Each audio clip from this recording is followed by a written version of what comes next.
അപ്പൊ ആദ്യം ഇത് കാണുന്നതാണ് സഭയിൽ സ്ത്രീകൾക്ക് സ്ഥാനമില്ല, അല്ലെങ്കിൽ ഈശോയുടെ കാലഘട്ടത്തിൽ ഈശോ തന്നെ ഈ സ്ത്രീകളെ ഗൗരവമായിട്ട് എടുത്തില്ല എന്നൊക്കെ ചിലർ അവിടെ ഇവിടെ ഇരുന്ന് മൂലയ്ക്ക് പറയുന്നുണ്ട്. ഉത്തരം കേക്ക്.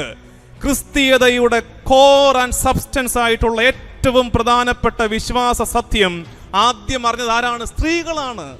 ആദ്യം അറിഞ്ഞത് സ്ത്രീകളാണ്. അതാണ് ഈശോ ഉയർത്തെഴുന്നേറ്റു എന്നതിന്റെ ഏറ്റവും വലിയ തെളിവ്. എന്താ കാര്യം എന്ന് അറിയാമോ? ഇനി പറയാൻ പോകുന്നത് അല്പം ശ്രദ്ധിച്ചിരുന്നാലേ കേട്ടതുള്ളൂ. ചിലർ പറയുന്നുണ്ട് ഈശോയുടെ ഉയർപ്പ് ഇറ്റ്സ് എ ഫാബ്രിക്കേറ്റഡ് സ്റ്റോറി, അതൊരു കെട്ടുകഥയാണ്.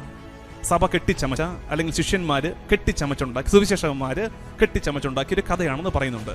ഇനി ശ്രദ്ധിക്കണം, ഈശോ ഉയർത്തെഴുന്നേറ്റത് അല്ലെങ്കിൽ കല്ലറ ശൂന്യമാണെന്നുള്ള കാര്യം ആദ്യം കണ്ടത് ആരാണ്? ആദ്യം കണ്ടത് സ്ത്രീകളാണ്.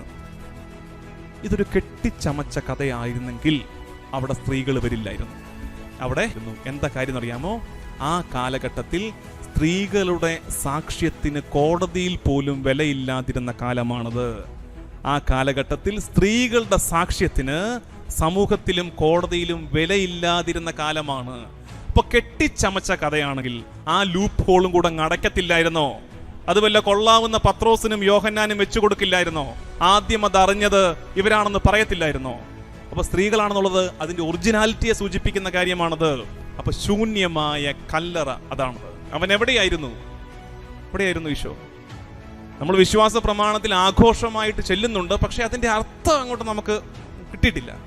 എന്താ സംഭവിച്ചതെന്ന് കൃത്യമായിട്ടും സഭ നിർവചിച്ചു പഠിപ്പിക്കുന്നു. അവൻ എന്ത് ചെയ്തു?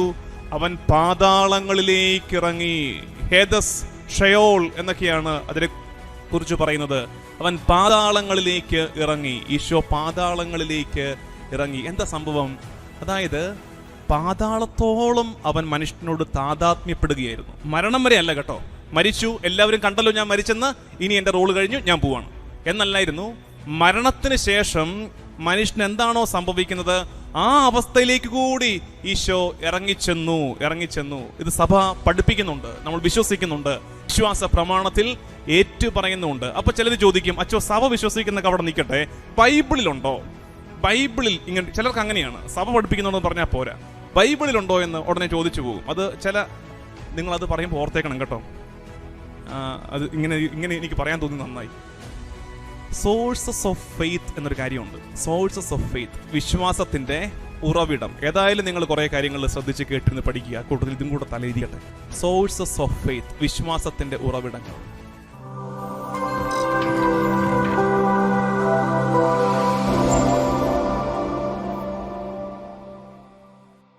കുരിശിൽ മരിച്ചു കഴിഞ്ഞിട്ട് പിന്നത്തെ 3 ദിവസം ഈശോ എന്ത് ചെയ്തു? അതറിഞ്ഞിരിക്കണം, അത് വളരെ പ്രാധാന്യമുണ്ട്. കുരിശിൽ മരിച്ചു കഴിഞ്ഞിട്ട് പിന്നെയുള്ള 3 ദിവസം ഈശോ എന്ത് ചെയ്തു? അടുത്തത് ഈശോയുടെ ഉത്ഥാനത്തെക്കുറിച്ച് മനസ്സിലാക്കണം. എന്താണ് അവൻ്റെ ഉത്ഥാനം? ഉത്ഥാനത്തിൽ അവൻ എന്താണ് സംഭവിച്ചത്? അതറിയണം. അതിനടുത്തത് സ്വർഗാരോഹണം എന്താണ്? അതായത് ഈശോയുടെ ഉത്ഥാനവും സ്വർഗാരോഹണവും തമ്മിൽ എന്താ വ്യത്യാസം? രണ്ടും ഏതാണ്ട് ഒരുപോലെ സംഭവങ്ങളല്ലേ, എന്താ വ്യത്യാസം? അടുത്തത് അവൻ പിതാവിൻ്റെ വലതുവശത്ത് ഉപവിഷ്ടനായിരിക്കുന്നു. അതാണ് ഇപ്പോഴത്തെ സിറ്റുവേഷൻ, അതാണ് അവൻ പിതാവിൻ്റെ വലതുവശത്ത് ഉപവിഷ്ടനായിരിക്കുന്നു എന്ന് പറഞ്ഞാൽ എന്താണ് അതിൻ്റെ അർത്ഥം? ഇത്രയും കാര്യങ്ങൾ ധ്യാനിച്ച് നമ്മൾ കുറേ കൂടെ ഈശോയിലേക്ക് അടുക്കാൻ ശ്രമിക്കുകയാണ് ഇന്ന്. ഒന്നാമത്തെ ചോദ്യം എന്തായിരുന്നു? കുരിശിൽ മരിച്ചു കഴിഞ്ഞിട്ട് അവൻ എന്ത് ചെയ്തു? പിന്നത്തെ 3 ദിവസം വേർ വാസ് ഹീ? അവൻ എവിടെയായിരുന്നു ഈശോ? നമ്മൾ വിശ്വാസ പ്രമാണത്തിൽ ആഘോഷമായിട്ട് ചെല്ലുന്നുണ്ട്, പക്ഷെ അതിൻ്റെ അർത്ഥം അങ്ങോട്ട് നമുക്ക് കിട്ടിയിട്ടില്ല. എന്താ സംഭവിച്ചതെന്ന് കൃത്യമായിട്ടും സഭ നിർവചിച്ചു പഠിപ്പിക്കുന്നു. അവൻ എന്ത് ചെയ്തു? അവൻ പാതാളങ്ങളിലേക്ക് ഇറങ്ങി. ഹേദസ്, ഷയോൾ എന്നൊക്കെയാണ് അതിനെ കുറിച്ച് പറയുന്നത്. അവൻ പാതാളങ്ങളിലേക്ക് ഇറങ്ങി. ഈശോ പാതാളങ്ങളിലേക്ക് ഇറങ്ങി. എന്താ സംഭവം?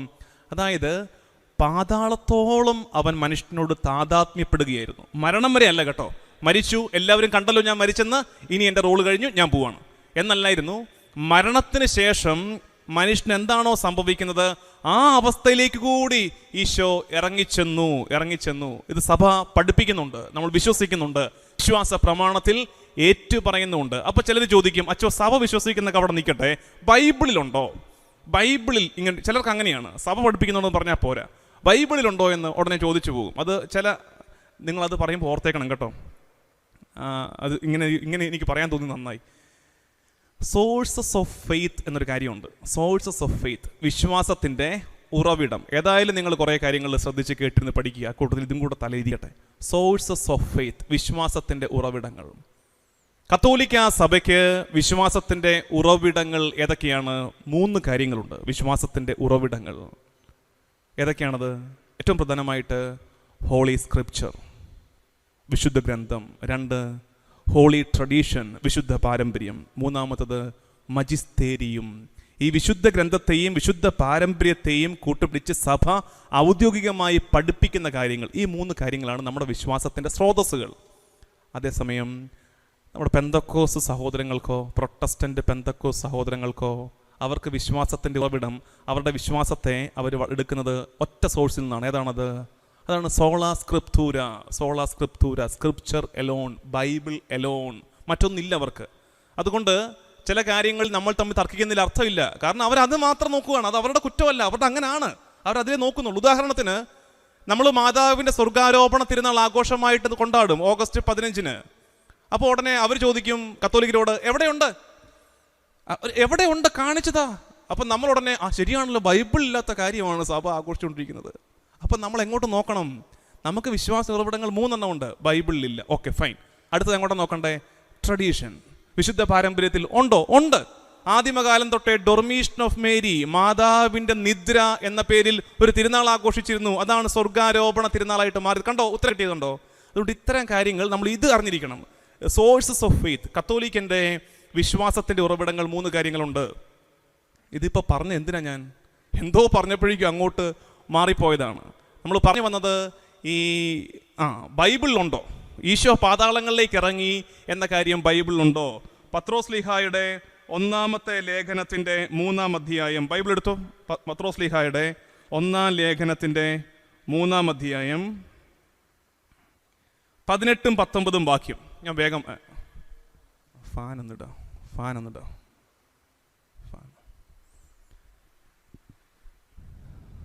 അതിങ്ങനെയാണ്. എടുക്കുക, ബൈബിൾ ഉള്ളവർ എടുക്കുക.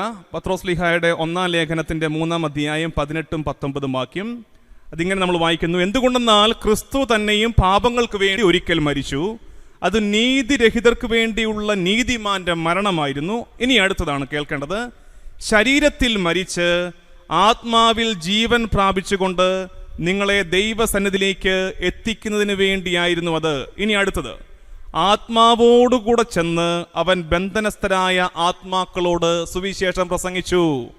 ആത്മാവോടുകൂടെ ചെന്ന് അവൻ ബന്ധനസ്ഥരായ ആത്മാക്കളോട് സുവിശേഷം പ്രസംഗിച്ചു. എപ്പോ? കുരിശു മരണത്തിന് ശേഷം അവൻ ബന്ധനസ്ഥരായ ഷയോളിൽ, ഹേദസിൽ, പാതാളത്തിൽ ബന്ധനസ്ഥരായി കിടക്കുന്ന ആത്മാക്കളോട് അവൻ സുവിശേഷം പ്രസംഗിച്ചു. ഇനിയുമുണ്ട്. 1 പത്രോസ് തന്നെ 4-ാം അധ്യായത്തിൻ്റെ 6-ാം വാക്യം. ഇങ്ങനെയാണത്, ശ്രദ്ധിച്ചു വായിക്കണം. ഇതിനകത്ത് കുറച്ചുകൂടെ വ്യക്തതയോടെ കിടപ്പുണ്ട്. എന്തെന്നാൽ ശരീരത്തിൽ മനുഷ്യരെ പോലെ വിധിക്കപ്പെട്ടെങ്കിലും ആത്മാവിൽ ദൈവത്തെ പോലെ ജീവിക്കുന്നതിന് വേണ്ടിയാണ് മരിച്ചവരോട് പോലും സുവിശേഷം പ്രസംഗിക്കപ്പെട്ടത്. എപ്പോ? അവൻ്റെ മരണശേഷം. അപ്പം ഇത്രയും ഓർത്ത് ഇതൊന്ന് മനസ്സിലാക്കിയേ, ചോദ്യ ഉത്തരം മനസ്സിലാക്കിയേ. ഈശോ കുരിശു മരണത്തിന് ശേഷം എന്തായിരുന്നു സംഭവിച്ചത്? ഈശോ എന്താ ചെയ്തത്? ഈശോ പാതാളങ്ങളിലേക്ക് ഇറങ്ങി. പാതാളത്തിൽ ആരുണ്ട്?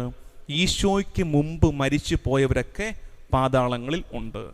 ഈശോയ്ക്ക് മുമ്പ് മരിച്ച നീതിമാന്മാർക്കും രക്ഷ കിട്ടിയിട്ടില്ല. അവർക്ക് വേണ്ടി കൂടെ രക്ഷ സമ്മാനിക്കുകയായിരുന്നു ഈശോ. അതുകൊണ്ട് ആ നീതിമാന്മാർക്കായി സ്വർഗത്തിൻ്റെ വാതിൽ അവൻ തുറക്കുകയായിരുന്നു. മരണത്തിന് ശേഷം അവൻ പാതാളങ്ങളിലേക്ക് ഇറങ്ങി എന്ന് പറയുമ്പോൾ മനസ്സിലാക്കേണ്ടത് എങ്ങനെയാണ്? നരകത്തിൻ്റെ അധിപനായ പിശാചിനെ അവൻ പരാജയപ്പെടുത്തി. എന്നിട്ട് എന്ത് ചെയ്തു? നീതിമാന്മാർക്ക് ആ നാൾ ഉയർത്തെഴുന്നേൽക്കും. അത് പ്രവചനങ്ങളുടെ പൂർത്തീകരണമാണ്. പക്ഷെ അതല്ലാതെ മറ്റൊരു കാരണം കൂടെ ഉണ്ട്. വളരെ രസകരമായ, നമുക്ക് കുറച്ചുകൂടെ അപ്പീലിംഗ് ആയിട്ടുള്ളൊരു കാരണമുണ്ട്. ഈ യഹൂദന് ഒരു ചിന്തയുണ്ട്. എന്താണെന്നറിയാമോ? ഒരാൾ മരിച്ചു കഴിഞ്ഞാൽ ആ 3-ാം ദിവസത്തിൻ്റെ ആരംഭം വരെയൊക്കെ ആത്മാവ് ആ പരിസരത്ത് കാണും. എന്ന് വെച്ചാൽ 3-ാം ദിവസത്തിൻ്റെ ആ 3-ാം ദിവസത്തിലേക്ക് എത്തുന്ന മൊമെന്റ് വരെ ചിലപ്പോൾ തിരിച്ചു വരാൻ സാധ്യതയുണ്ട്. അങ്ങനെ ഒരു വിചാരം ഉണ്ടായിരുന്നു യഹൂദർക്ക്. അപ്പം 3-ാം ദിവസം കഴിഞ്ഞിട്ടാണ് അവൻ ഉയർത്തെഴുന്നേറ്റു എന്നുള്ളത് എന്ത് സൂചിപ്പിക്കുന്നു? പ്രതീക്ഷകളൊക്കെ അവസാനിച്ചിടത്ത് മനുഷ്യന്റെ കണക്കുകൂട്ടലുകളൊക്കെ തീർന്നിടത്ത് അവൻ ഉദയം ചെയ്യുന്നു. അതാണ് ഈ 3-ാം ദിവസം കൊണ്ട് അർത്ഥമാക്കുന്നത്. ഇനിയുമുണ്ട്. എന്തുകൊണ്ടാണ് ഈ സ്ത്രീകൾ ഞായറാഴ്ച അതിരാവിലെ ഈശോയുടെ അടുത്തേക്ക് പോയത്? നമ്മളിങ്ങനെ ചോദിച്ചുകൊണ്ടിരിക്കണം കേട്ടോ, അപ്പോഴാണ് നമുക്ക് കുറച്ചുകൂടെ കിട്ടുന്നത്. നമ്മൾ സ്ഥിരമായിട്ട് കേട്ടോണ്ടിരിക്കുകയാണ് എന്താണ്, ഞായറാഴ്ച അതിരാവിലെ മഗ്ദലന മറിയവും മറ്റേ മറിയവും ഒക്കെ കൂടി അങ്ങോട്ട് പോയി. എന്തിന്? അതാണ് അതിരാവിലെ എന്തിനാ തിരക്ക് പിടിച്ച് പോയത്? എന്താ കാര്യം? അതിന്റെ കാരണം അറിയണം. ഈശോ മരിച്ചത് എന്നാണ്? ഈശോ മരിച്ചത് വെള്ളിയാഴ്ച. കുറച്ച് കഴിഞ്ഞപ്പോഴേക്കും സാബത്തായി. വെള്ളിയാഴ്ച വൈകിട്ട് 6 മണിയാകുമ്പോൾ സാബത്ത് ആരംഭിക്കും. അപ്പോൾ ഈ 6 മണിക്ക് മുമ്പ് തിരക്കിട്ട് അടക്കിയതാണ്. കല്ലറയെ കൊണ്ട്, അരിമത്തിയക്കാരൻ ജോസഫിന്റെ ആരും ഉപയോഗിക്കാത്ത കല്ലറയെ കൊണ്ട് അടക്കിയതാണ്. അപ്പോൾ വേണ്ടതുപോലൊന്നും ഇതൊന്നും സുഗന്ധമൊന്നും പൂശാൻ പറ്റിയില്ല. ഉള്ളത് കൊണ്ടൊക്കെ പെട്ടെന്ന് ചെയ്തിട്ട് അടച്ചു വെച്ചു. അപ്പോൾ ബാക്കി ശുശ്രൂഷ ചെയ്യാൻ വേണ്ടി രാവിലെ പോവാണ്. സാബത്തും കഴിഞ്ഞിട്ട് ഞായറാഴ്ച രാവിലെ എഴുന്നേറ്റിട്ട് സ്ത്രീകൾ പോകുന്ന വഴിയാണ്. അതാണ് അതിരാവിലത്തെ പോക്കിന്റെ അർത്ഥം. അങ്ങനെ ചെന്നപ്പോൾ അവർ കണ്ട കാഴ്ച എന്താണ്? ശൂന്യമായ കല്ലറ. ഈശോയുടെ ഉയർപ്പിന്റെ 2 തെളിവുകൾ ശ്രദ്ധിച്ചു കേട്ടെ. ഈശോയുടെ ഉയർപ്പിന്റെ 2 തെളിവുകൾ: 1 ശൂന്യമായ കല്ലറയും, 2 അവന്റെ പ്രത്യക്ഷപ്പെടലുകളും. ഇത് രണ്ടുമേ ഉള്ളൂ തെളിവ്. എന്തൊക്കെയാണത്? ഒന്നാമത്തത് ശൂന്യമായ കല്ലറ, 2 പ്രത്യക്ഷപ്പെടലുകൾ. അപ്പൊ ആദ്യം ഇത് കാണുന്നതാണ് സഭയിൽ സ്ത്രീകൾക്ക് സ്ഥാനമില്ല, അല്ലെങ്കിൽ ഈശോയുടെ കാലഘട്ടത്തിൽ ഈശോ തന്നെ ഈ സ്ത്രീകളെ ഗൗരവമായിട്ട് എടുത്തില്ല എന്നൊക്കെ ചിലർ അവിടെ ഇവിടെ ഇരുന്ന് മൂലയ്ക്ക് പറയുന്നുണ്ട്. ഉത്തരം കേക്ക്. ക്രിസ്തീയതയുടെ കോർ ആൻഡ് സബ്സ്റ്റൻസ് ആയിട്ടുള്ള ഏറ്റവും പ്രധാനപ്പെട്ട വിശ്വാസ സത്യം ആദ്യം അറിഞ്ഞത് ആരാണ്? സ്ത്രീകളാണ്. ആദ്യം അറിഞ്ഞത് സ്ത്രീകളാണ്. അതാണ് ഈശോ ഉയർത്തെഴുന്നേറ്റു എന്നതിൻ്റെ ഏറ്റവും വലിയ തെളിവ്. എന്താ കാര്യം അറിയാമോ? ഇനി പറയാൻ പോകുന്നത് അല്പം ശ്രദ്ധിച്ചിരുന്നാലേ കേട്ടതുള്ളൂ. ചിലർ പറയുന്നുണ്ട് ഈശോയുടെ ഉയർപ്പ് ഇറ്റ്സ് എ ഫാബ്രിക്കേറ്റഡ് സ്റ്റോറി. അതൊരു കെട്ടുകഥയാണ്. സഭ കെട്ടിച്ചമച്ച, അല്ലെങ്കിൽ ശിഷ്യന്മാർ കെട്ടിച്ചമച്ചുണ്ടാക്കി, സുവിശേഷകന്മാർ കെട്ടിച്ചമച്ചുണ്ടാക്കിയ ഒരു കഥയാണെന്ന് പറയുന്നുണ്ട്. ഇനി ശ്രദ്ധിക്കണം. ഈശോ ഉയർത്തെഴുന്നേറ്റത് അല്ലെങ്കിൽ കല്ലറ ശൂന്യമാണെന്നുള്ള കാര്യം ആദ്യം കണ്ടതാരാണ്? ആദ്യം കണ്ടത് സ്ത്രീകളാണ്. ഇതൊരു കെട്ടിച്ചമച്ച കഥയായിരുന്നെങ്കിൽ അവിടെ സ്ത്രീകൾ വരില്ലായിരുന്നു. അവിടെ എന്താ കാര്യം അറിയാമോ? ആ കാലഘട്ടത്തിൽ സ്ത്രീകളുടെ സാക്ഷ്യത്തിന് കോടതിയിൽ പോലും വിലയില്ലാതിരുന്ന കാലമാണത്. ആ കാലഘട്ടത്തിൽ സ്ത്രീകളുടെ സാക്ഷ്യത്തിന് സമൂഹത്തിലും കോടതിയിലും വിലയില്ലാതിരുന്ന കാലമാണ്. അപ്പോൾ കെട്ടിച്ചമച്ച കഥയാണെങ്കിൽ ആ ലൂപ്പ് ഹോളും കൂടെ അടയ്ക്കത്തില്ലായിരുന്നോ? അത് വല്ല കൊള്ളാവുന്ന പത്രോസിനും യോഹന്നാനും വെച്ചു കൊടുക്കില്ലായിരുന്നോ? ആദ്യം അത് അറിഞ്ഞത് ഇവരാണെന്ന് പറയത്തില്ലായിരുന്നോ? അപ്പോൾ സ്ത്രീകളാണെന്നുള്ളത് അതിൻ്റെ ഒറിജിനാലിറ്റിയെ സൂചിപ്പിക്കുന്ന കാര്യമാണത്. അപ്പോൾ ശൂന്യമായ കല്ലറ അതാണത്. ഇനി മറ്റൊന്ന്, ഈ ശൂന്യമായ കല്ലറ ഇത് ഞാൻ അടുക്കി അങ്ങ് പോവാണ്. കൃത്യം എണ്ണി പറയാൻ സമയമില്ലാത്തതുകൊണ്ട് പെട്ടെന്ന് പോവാണ്. നിങ്ങൾ എന്നെ കൃത്യമായിട്ട് ഫോളോ ചെയ്താൽ മതി. ശൂന്യമായ കല്ലറ സൂചിപ്പിക്കുന്ന മറ്റൊരു കാര്യമുണ്ട്. എന്തെന്നറിയാമോ? ഞാൻ ഇങ്ങോട്ട് വന്നപ്പോൾ എൻ്റെ ചേട്ടന്മാരോട് സംസാരിച്ച കാര്യമാണത്. ഈശോ അസറുമുണ്ട്. ജയറോസിൻ്റെ 3 പേരെ ഈശോ ഉയർപ്പിച്ചു. ആ ഉയർപ്പിക്കലുകളും ഈശോയുടെ ഉയർപ്പും തമ്മിലുള്ള വ്യത്യാസം എന്തായിരുന്നു? അതായത് മനസ്സിലായോ? ഈ ലാസറിൻ്റെ ഉയർപ്പും നായിനിലെ വിധവയുടെ മകൻ്റെ ഉയർപ്പും ജയറോസിൻ്റെ മകളുടെ ഉയർപ്പും ഒരു സൈഡിൽ, ഇപ്പുറത്ത് ഈശോയുടെ ഉയർപ്പ് അടുത്ത സൈഡിൽ. ഇവ തമ്മിലുള്ള വ്യത്യാസം എന്തായിരുന്നു? വ്യത്യാസം സിമ്പിളാണ്. ഏറ്റവും സിംപ്ലസ്റ്റ് ലാംഗ്വേജിൽ പറഞ്ഞാൽ വ്യത്യാസം ഇത്രയേ ഉള്ളൂ. ഈ സൈഡിലെ ആൾക്കാരില്ലേ, ജയറോസിൻ്റെ മകള്, നായിനിലെ വിധവയുടെ മകൾ സ്വീകരിക്കപ്പെട്ട ശരീരമാണ്. ഉദ്ധാനവുമായിട്ട് ബന്ധപ്പെട്ട കുറച്ച് സംശയങ്ങൾ പെട്ടെന്ന് പറഞ്ഞങ്ങ് പോവുകയാണ് കേട്ടോ. ഞാൻ പറഞ്ഞു ഇത് സമയക്കുറവ് കൊണ്ട് സ്പീഡ് കൂട്ടി വെച്ചിരിക്കുകയാണ്. നേരത്തെ കണക്ക് ഒരുപാട് റിവിഷൻ നടത്തുന്നില്ല. ഞാൻ പറഞ്ഞത് മനസ്സിലാക്കുക. മനുഷ്യ പ്രകൃതിയുടെ ആവൃത്തിക്കുള്ളിൽ മഹത്വീകരിക്കപ്പെട്ട ഒരു ശരീരമാണ് ഉയർപ്പിന് ശേഷം ഈശോയ്ക്ക് സ്വന്തമായത്, ഈശോയുടേത്. എങ്ങനെ മനസ്സിലാക്കാൻ പറ്റും? മനുഷ്യപ്രകൃതി അവനിൽ കണ്ടിന്യൂ ചെയ്യുന്നുണ്ട് എന്നതിൻ്റെ ഉദാഹരണം എന്തൊക്കെയാണ്? ശരീരത്തിൻ്റെ മനുഷ്യപ്രകൃതി അവനിൽ കണ്ടിന്യൂ ചെയ്യുന്നു എന്നതിൻ്റെ ഉദാഹരണങ്ങളാണ്. അവൻ പറയുന്നു, വന്നെൻ്റെ കൈ കാണടാ, എൻ്റെ കൈ കാണ്. പീഡാസഹനത്തിൻ്റെ മാർക്സ് അവൻ്റെ കയ്യിൽ ശേഷിക്കുന്നുണ്ട്. തിരുവിലാവിൽ തൊട്. അതായത് മനുഷ്യപ്രകൃതിയുടെ ഒരു ആവരണം അവൻ്റെ ശരീരത്തിന് ശേഷിക്കുന്നുണ്ട്. പിന്നെന്താണ്? അതുകൊണ്ടാണ് അവൻ ശിഷ്യന്മാരുടെ കൂടെ ഇരുന്ന് ഭക്ഷണം കഴിച്ചത്, അപ്പം കഴിച്ചത്, മീൻ വറുത്തത് അവനെടുത്ത് കഴിച്ചത്. എന്താ കാര്യം? ഈ മനുഷ്യപ്രകൃതി അവനിൽ കണ്ടിന്യൂ ചെയ്യുന്നുണ്ട്. പക്ഷെ അങ്ങനെ വരുമ്പോഴും ഇറ്റ്സ് എ ഗ്ലോറിഫൈഡ് ബോഡി. അത് മഹത്വീകരിക്കപ്പെട്ട ശരീരമാണ്. എങ്ങനെ മനസ്സിലാകും? അടച്ചിട്ട മുറിയിൽ അവൻ കയറിയില്ലേ? അടച്ചിട്ട മുറിയിൽ നമ്മുടെ ശരീരത്തിന് സാധാരണമായുള്ള ടൈം ആൻഡ് സ്പേസിൻ്റെ ലിമിറ്റേഷന് പുറത്തേക്ക് അവൻ്റെ ശരീരം യാത്രയായി കഴിഞ്ഞു. അതുകൊണ്ടാണ് അടച്ചിട്ട മുറിക്കുള്ളിൽ അവൻ പ്രവേശിച്ചത്. ഇപ്പൊ പറഞ്ഞ മനസ്സിലായോ? അതായത് ഇറ്റ്സ് എ ഗ്ലോറിഫൈഡ് ബോഡി, ഇതൊരു മഹത്വീകരിക്കപ്പെട്ട ശരീരമാണ്. പക്ഷെ മനുഷ്യ പ്രകൃതിയുടെ ആവൃത്തിക്കുള്ളിലാണ് അവൻ്റെ ശരീരം നിൽക്കുന്നത്. ഇതാണ് ഉയർപ്പിന് ശേഷമുള്ള ഈശോയുടെ ശരീരത്തിൻ്റെ അവസ്ഥ. ഇനി ഒരു കാര്യം വേഗം പറയാം, ഇതൊരു അല്പം ചെറുതായിട്ടൊരു പുണ്യം കയറ്റുകയാണ് അതിനകത്ത്. ഉയർപ്പിന് ശേഷം ഈശോയെ കണ്ടവർക്ക് പലർക്കും ഈശോയെ കണ്ടിട്ട് മനസ്സിലായില്ല. ഇതൊരു 1-2 മണിക്കൂറിൻ്റെ ടോക്കാണ്. പക്ഷേ ഞാനത് പെട്ടെന്ന് 2 മിനിറ്റ് പറയാൻ പോവാണ്. ആരൊക്കെയാണത് വേഗം റിക്കളക്ട് ചെയ്തേ. ഉയർപ്പിന് ശേഷം ഈശോയെ കണ്ടിട്ട് മനസ്സിലാക്കാൻ കഴിയാതെ പോയ ആൾക്കാർ ആരൊക്കെയാണ്?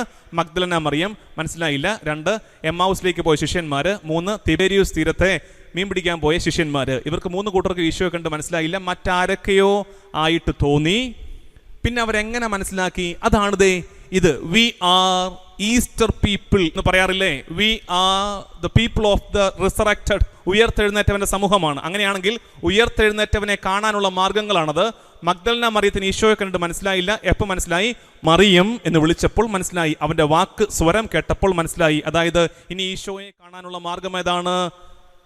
അവന്റെ സ്വരം, അവന്റെ വാക്ക്, അവന്റെ വചനം, ബൈബിൾ, തിരുവചനത്തിൽ, വിശുദ്ധഗ്രന്ഥത്തിൽ അവനെ കാണാൻ പറ്റും. അടുത്തത് എമ്മാവുസിലേക്ക് പോയ ശിഷ്യന്മാർക്ക് പകല് മുഴുവൻ കൂടെ നടന്നിട്ട് മനസ്സിലായില്ല.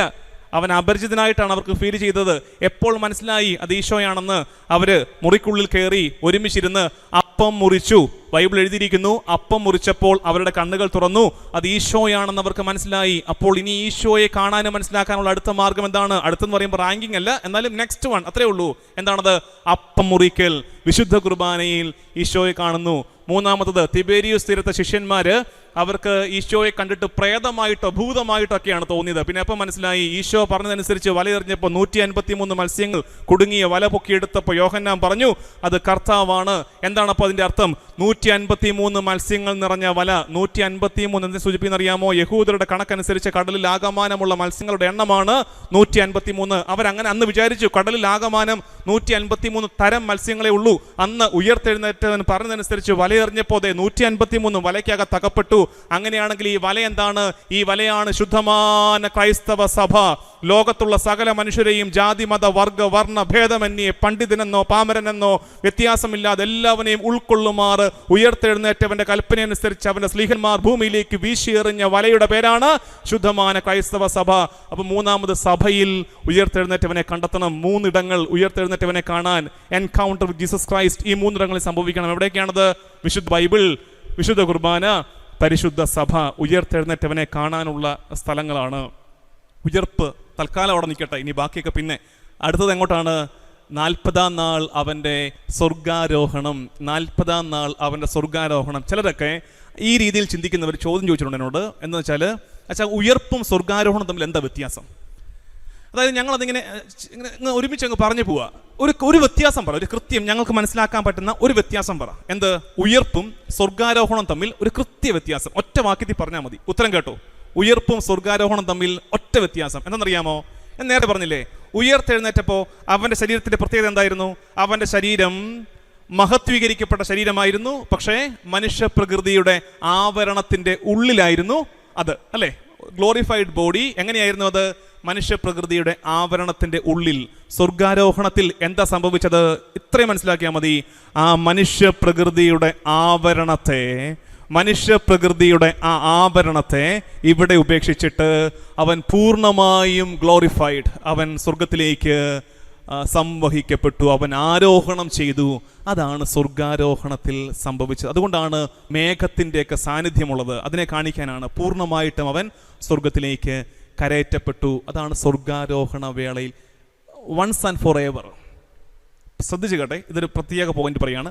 വൺസ് ആൻഡ് ഫോർ എവർ അവൻ ഈ മനുഷ്യ പ്രകൃതിയുടെ ആവരണത്തെ ഇവിടെ കളഞ്ഞിട്ട് പൂർണ്ണമായിട്ട് സ്വർഗത്തിലേക്ക് എടുക്കപ്പെട്ടു. With a single exception. ഒരേ ഒരു എക്സെപ്ഷൻ, ചരിത്രത്തിൽ ഒരേ ഒരു എക്സെപ്ഷൻ. ഏതെന്നറിയാമത്? ഇതാണത്. പൗലോസ് ശ്ലീഹ പറയുന്നു, അകാല ജാതൻ എന്ന പോലെ അവൻ ഒരിക്കൽ കൂടെ എനിക്ക് വെളിപ്പെട്ടു. അകാല ജാതൻ എന്ന പോലെ അവൻ ഒരിക്കൽ കൂടെ എനിക്ക് വെളിപ്പെട്ടു. അത് പൗലോസ് ശ്ലീഹ സഭയും ഉറപ്പിച്ചു പഠിപ്പിക്കുകയാണ്. ഈ സ്വർഗാരോഹണത്തിൽ അവൻ പൂർണ്ണമായും ഇവിടുന്ന് എടുക്കപ്പെട്ടു. പക്ഷേ ഒരൊറ്റ എക്സെപ്ഷനേ ഉണ്ടായിട്ടുള്ളൂ. അത് പൗലോസ് ശ്ലീഹായ്ക്കുള്ള ദൈവദർശനമെന്നാണ് പറയപ്പെടുന്നത്. ഇനി ഒടുവിൽ ഈ സ്വർഗാരോഹണത്തിൻ്റെ 1-2 കാര്യങ്ങളോട് വേഗം പറയട്ടെ. സ്വർഗാരോഹണത്തിൽ സംഭവിച്ചൊരു കാര്യമുണ്ട്. അതിന് നിങ്ങൾ ബൈബിൾ എടുക്കണം. വളരെ പ്രധാനപ്പെട്ടൊരു കാര്യമാണ്. വളരെ പ്രധാനപ്പെട്ട കാര്യമാണ്. ഇതുകൊണ്ട് തീരുകയാണ്. സ്വർഗാരോഹണത്തിൽ സംഭവിച്ച ലൂക്കായുടെ സുവിശേഷത്തിൻ്റെ 24-ാമത്തെ അധ്യായം വേഗം എടുത്തേ. ലൂക്കായുടെ സുവിശേഷത്തിൻ്റെ 24-ാം അധ്യായം വേഗം എടുക്കുക. ബൈബിൾ എടുക്കണം, എന്നാലും ഇത് മനസ്സിലാകത്തുള്ളൂ. അതുകൊണ്ടാണ് ഞാൻ ഈ പറയുന്നത്. ലൂക്ക 24, അവിടെ ഈശോ എല്ലാവരെയും വിളിച്ചു കൂട്ടി റെഡിയാക്കി നിർത്തുകയാണ്. എല്ലാവരെയും വിളിച്ചു കൂട്ടിയിട്ട് അവസാനത്തെ ഫെയർവെൽ സ്പീച്ച് നടത്തുകയാണ്. മക്കളെ, ഞാൻ പോകാൻ പോവാണ്, റെഡി ആയിട്ട് നിൽക്കും, ഞാൻ പോകാൻ പോവാണ്, കുറച്ച് പണിയൊക്കെ നിങ്ങൾ ചെയ്യാനുണ്ട്, ഓരോന്നോരോന്ന് ഏൽപ്പിക്കുകയാണ്, ചെയ്യേണ്ട പണിയൊക്കെ. എന്നിട്ട് അവൻ ചെയ്തൊരു കാര്യം വളരെ ശ്രദ്ധിച്ച് കേൾക്കണം. 44-ാം വാക്യം ഇങ്ങനെയാണ്: അവൻ അവരോട് പറഞ്ഞു, മോശയുടെ നിയമത്തിലും പ്രവാചകന്മാരിലും സങ്കീർത്തനങ്ങളിലും എന്നെക്കുറിച്ച് എഴുതപ്പെട്ടിരിക്കുന്നതെല്ലാം പൂർത്തിയാകേണ്ടിയിരിക്കുന്നു എന്ന് ഞാൻ നിങ്ങളോട് കൂടെ ആയിരുന്നപ്പോൾ പറഞ്ഞിട്ടുണ്ടല്ലോ. ശ്രദ്ധിച്ചേ, എന്താ ഇപ്പൊ പറഞ്ഞത്? മോശയുടെ നിയമത്തിലും പ്രവചനങ്ങളിലും സങ്കീർത്തനങ്ങളിലും എന്നെപ്പറ്റി എഴുതപ്പെട്ടിരിക്കുന്നത് പൂർത്തിയാകണമെന്ന് ഞാൻ പണ്ട് പറഞ്ഞിട്ടുള്ളതാണല്ലോ നിങ്ങളോട്. എന്നിട്ട് പറയുകയാണ്, വിശുദ്ധ ലിഖിതങ്ങൾ ഗ്രഹിക്കാൻ തക്കവിധം അവൻ അവരുടെ മനസ്സ് തുറന്നു. വിശുദ്ധ ലിഖിതങ്ങൾ ഗ്രഹിക്കാൻ തക്കവിധം അവൻ അവരുടെ മനസ്സ് തുറന്നു. എന്താ സംഭവിച്ചത്? കുറച്ച് സ്ഥലത്ത് എഴുതപ്പെട്ടത് എന്നിൽ പൂർത്തിയാകണം.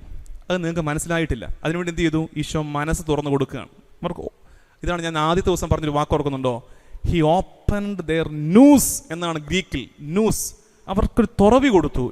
എന്ത് മനസ്സിലാക്കാൻ? ഇപ്പം എന്താ പറഞ്ഞ 3 കാര്യങ്ങൾ: മോശയുടെ നിയമത്തിലും പ്രവചനങ്ങളിലും സങ്കീർത്തനങ്ങളിലും എഴുതപ്പെട്ട കാര്യങ്ങൾ മനസ്സിലാക്കാൻ അവർക്ക് വെളിച്ചം കൊടുത്തു. ഇനി എന്താ ഈ പറഞ്ഞ സാധനം? മോശയുടെ നിയമവും പ്രവചനങ്ങളും സങ്കീർത്തനങ്ങളും, അതാണ് പഴയ നിയമം. മോശയുടെ നിയമം എന്താണ്? പഞ്ചഗ്രന്ഥങ്ങൾ, ആദ്യത്തെ 5 പുസ്തകങ്ങൾ. പ്രവചനങ്ങൾ എന്താണ്? പ്രവാചക ഗ്രന്ഥങ്ങൾ. സങ്കീർത്തനങ്ങൾ എന്താണ്? വിസ്ഡം റൈറ്റിംഗ്സ്, അതായത് തോറ, നബീം, കെത്തുബീം. പഴയ നിയമത്തിൽ ആകമാനം എന്നെക്കുറിച്ചാണ് എഴുതപ്പെട്ടിരിക്കുന്നതെന്ന് നിങ്ങളൊന്ന് മനസ്സിലാക്കുക. അതിനുവേണ്ടി ഞാൻ തുറന്നു തരികയാണ്. ഈ തുറവി കിട്ടിയവർക്കാണ് എന്ത് മനസ്സിലാകുന്നത്? ബൈബിൾ മുഴുവൻ ആരാണ്? ഈശോയാണ്. ബൈബിൾ മുഴുവൻ ആരാണ്? ഈശോയാണ്. എന്നിട്ടൊരു കാര്യം ചെയ്തു. ഞാൻ ചോദ്യം ചോദിക്കാം, ഫൈനൽ ക്വസ്റ്റ്യൻ. ശിഷ്യന്മാർ എത്ര പ്രാവശ്യം പരിശുദ്ധാത്മാവിനെ സ്വീകരിച്ചു? ശിഷ്യന്മാർ എത്ര പ്രാവശ്യം പരിശുദ്ധാത്മാവിനെ സ്വീകരിച്ചു? കാലാകാലങ്ങളായിട്ട് നമ്മൾ പറഞ്ഞുകൊണ്ടിരിക്കുന്നത് ശിഷ്യന്മാർ പരിശുദ്ധാത്മാവിനെ സ്വീകരിച്ചപ്പോഴാണ് പെന്തക്കുസ്തായിൽ. പക്ഷേ ഉത്തരവൊന്ന് ശ്രദ്ധിക്കാവോ? പെന്തക്കുസ്തായിക്ക് മുമ്പേ ശിഷ്യന്മാർക്ക് പരിശുദ്ധാത്മാവിനെ ഈശോ കൊടുത്തായിരുന്നു. 2ാം വട്ടമാണ് പെന്തക്കുസ്തായിൽ അത് ഉറപ്പിക്കുന്നത്. അതെങ്ങനെയെന്നറിയാമോ? ഇവിടെ നോക്കിക്കേ, ലൂക്ക 24:49 ഇങ്ങനെ പറയുകയാണ്: ഇതാ എൻ്റെ പിതാവിൻ്റെ വാഗ്ദാനം നിങ്ങളുടെ മേൽ ഞാൻ അയക്കുന്നു. എന്ത്? എൻ്റെ പിതാവിൻ്റെ വാഗ്ദാനം എന്താണത്? പരിശുദ്ധാത്മാവിനെ ഞാൻ നിങ്ങൾക്ക് തരുന്നു. എന്തിന്? ബൈബിളിൽ മുഴുവൻ ഞാനാണെന്നൊന്ന് മനസ്സിലാക്കാൻ എൻ്റെ പിതാവിൻ്റെ വാഗ്ദാനം ഞാൻ നിങ്ങൾക്ക് തരുന്നു. കുറച്ചുകൂടെ വ്യക്തതയോടെ മനസ്സിലാക്കണോ? യോഹന്നാൻ 20:22 വേഗം എടുത്തോ. യോഹന്നാൻ 20:22 അവിടെ നമ്മൾ വായിക്കുന്നത് ഇങ്ങനെയാണ്: ഇത് പറഞ്ഞുകൊണ്ട് അവരുടെ മേൽ നിശ്വസിച്ചുകൊണ്ട് അരുളി ചെയ്തു, നിങ്ങൾ പരിശുദ്ധാത്മാവിനെ സ്വീകരിക്കുവിൻ. എല്ലാത്തിനെയും വിളിച്ചുകൂട്ടി നിർത്തിയിട്ട് ഈശോ എന്ത് ചെയ്തു? നിശ്വസിച്ചു. എന്തിന്? പരിശുദ്ധാത്മാവൻ. ഹി ബ്ലൂഡ് അപ്പോൺ, ഊതി അവരുടെ മേൽ. ഈ ഊതൽ എവിടെയെങ്കിലും കണ്ടിട്ടുണ്ടോ? എന്ന് പറയുന്നത് നമ്മുടെ ഭാഷയിൽ ആക്കലല്ല ഊതൽ. ഈ ബ്ലോയിങ് അപ്പോൺ, ഈ നിശ്വാസം എവിടെയെങ്കിലും കണ്ടിട്ടുണ്ടോ? ഉണ്ട്. സൃഷ്ടിയുടെ പുസ്തകത്തിൽ മണ്ണുകൊണ്ട് മനുഷ്യനെ മെനഞ്ഞെടുത്തിട്ട് പിതാവായ ദൈവം നാസാരന്ധ്രങ്ങളിലേക്ക് ഊതി, അപ്പോൾ അവന് ജീവൻ കിട്ടി. ഇപ്പോൾ വീണ്ടും ദൈവപുത്രൻ അവരെ വിളിച്ചു കൂട്ടിയിട്ട് ഊതിയിട്ട് പറയുന്നു, പരിശുദ്ധാത്മാവിനെ സ്വീകരിക്കുക, പുതിയ ജീവൻ സ്വീകരിക്കുക. എന്താ ഞാൻ പറഞ്ഞ് അവസാനിപ്പിക്കാൻ പോകുന്നറിയാമോ? ഞാൻ ഈ പറഞ്ഞ മുഴുവൻ സാധനവും മനസ്സിലാക്കണമെങ്കിൽ ഒറ്റ കാര്യം കിട്ടിയേ പറ്റൂ. എന്താണത്? പരിശുദ്ധാത്മാവിനെ കിട്ടിയാലേ കർത്താവിനെ കുറിച്ചുള്ള അറിവിൽ നമ്മൾ ഉറപ്പിക്കപ്പെടുകയുള്ളൂ. അതുകൊണ്ടല്ലേ ഈശോ പറയുന്നത്, ഞാൻ നിങ്ങളോട് പറഞ്ഞവയൊക്കെ നിങ്ങളെ ആര് പഠിപ്പിക്കും? പരിശുദ്ധാത്മാവ് പഠിപ്പിക്കും. ഞാൻ പറഞ്ഞ കാര്യങ്ങൾ മനസ്സിലാക്കാൻ പരിശുദ്ധ പാറകലേത്തായ സഹായകനെ ഞാൻ നിങ്ങളുടെ മേൽ അയക്കും. അവൻ വന്ന് എല്ലാ കാര്യങ്ങളും നിങ്ങളെ പഠിപ്പിക്കും. പരിശുദ്ധാത്മ അഭിഷേകത്തിന് വേണ്ടി പ്രാർത്ഥിക്കണം. ഇന്ന് പറഞ്ഞ കാര്യങ്ങൾ പെട്ടെന്ന് റിക്കളക്ട് ചെയ്യാം. സമയമായി 8:30. ഇന്ന് നിങ്ങൾക്ക് അറിവ് കിട്ടിയിട്ടുണ്ടെന്ന് ഞാൻ വിചാരിക്കുന്നു. നമുക്കൊന്നൊരു അല്പം നേരം 9 മണി വരെയുള്ള നേരത്ത്, ഇനിയിപ്പോൾ 25 മിനിറ്റും കൂടെ ഉള്ള സമയത്ത് നമുക്ക് ദിവ്യകാരുണ്യം എഴുന്നള്ളിച്ച് വെച്ച് ഒന്ന് ആരാധിക്കാം, ഒന്ന് പ്രാർത്ഥിച്ചൊരുങ്ങാം. കർത്താവേ, ഞങ്ങൾക്ക് കിട്ടിയ അറിവുകൾ ദൈവാനുഭവത്തിന് കാരണമാകട്ടെ എന്ന് പ്രാർത്ഥിക്കണം. ഇന്നലെ പറഞ്ഞില്ലേ, വിശ്വാസം അറിവും അനുഭവമാണെന്ന്. അറിവ് കുറേ കിട്ടിയില്ലേ, കുറച്ചൊക്കെ കിട്ടിയില്ലേ? ആ അറിവിനെ ദൈവാനുഭവത്തിന് ഉതകുന്ന വിധം നമ്മൾ ആക്കിയെടുക്കണം. അത് പ്രാർത്ഥനയുടെ നേരത്തെ സംഭവിക്കുന്നതാണ്. നമുക്ക് ഒരുമിച്ച് അല്പം നേരം ദിവ്യകാരുണ്യ സന്നിധിയിൽ ഇരുന്ന് പ്രാർത്ഥിക്കാൻ പോവുകയാണ് നമ്മൾ. കുറച്ചു നേരം കൊണ്ട് എല്ലാവരും ഇപ്പോൾ ഈ ടോക്ക് കേൾക്കാൻ വേണ്ടി അമ്മ ഒരാളെ ഉള്ളെങ്കിൽ ഈ നേരത്തെങ്കിലും പിള്ളേരെയൊക്കെ വിളിക്കുക, ഭർത്താവിനെയൊക്കെ വിളിക്കുക, നമുക്കൊരു അല്പം നേരം ആരാധന നടത്താമെന്നോ പറ. എല്ലാവരെയും കൂടെ വിളിച്ചിരുത്ത്, കുടുംബം ഒരുമിച്ചിരുന്ന് പ്രാർത്ഥിക്കുക. ഒരു ദൈവാനുഭവ നേരമാക്കി മാറട്ടെ. നമ്മൾ പറഞ്ഞ കാര്യങ്ങൾ, മരണശേഷം ഈശോ എന്ത് ചെയ്തു? പതളങ്ങളിലേക്ക് ഇറങ്ങി. എന്തിന്? അവന് മുമ്പേ മരിച്ചുപോയ നീതിമാന്മാർക്ക് സുവിശേഷം പ്രസംഗിക്കുവാനും അവരെ സ്വർഗത്തിലേക്ക് എടുക്കുവാനും അവർക്ക് വാതിൽ തുറന്നു കൊടുക്കാൻ പതളങ്ങൾക്ക് ഇറങ്ങി. 2, ഉയർപ്പ്. ഉയർപ്പിൻ്റെ 2 തെളിവുകൾ എന്തൊക്കെയാണ്? ശൂന്യമായ കല്ലറയും അവൻ്റെ പ്രത്യക്ഷപ്പെടലുകളും. ഉയർപ്പിൻ്റെ മറ്റു കാര്യങ്ങൾ, ഇനിയുള്ള കാലത്ത് ഈശോയെ കാണാനുള്ള മാർഗങ്ങൾ, വിശുദ്ധ കുർബാന, വിശുദ്ധ ബൈബിൾ, പരിശുദ്ധ സഭ. സ്വർഗാരോഹണത്തിൽ എന്താണ് സംഭവിച്ചത്? മനുഷ്യപ്രകൃതിയുടെ ആവരണത്തെ ഇവിടെ ഉപേക്ഷിച്ച് അവൻ പൂർണ്ണമായും ഗ്ലോറിഫൈഡ്, അവൻ പൂർണ്ണമായും സ്വർഗത്തിലേക്ക് എടുക്കപ്പെട്ടു. എന്നിട്ട് ഒടുവിൽ നമ്മൾ പറഞ്ഞത് എന്തായിരുന്നു? ഹി ഓപ്പൺഡ് ദെയർ ന്യൂസ്, അവൻ അവരുടെ മനസ്സ് തുറന്നു. എന്തിന്? ബൈബിൾ ആകമാനം എന്നെക്കുറിച്ചാണെന്നൊന്നും മനസ്സിലാക്കുക.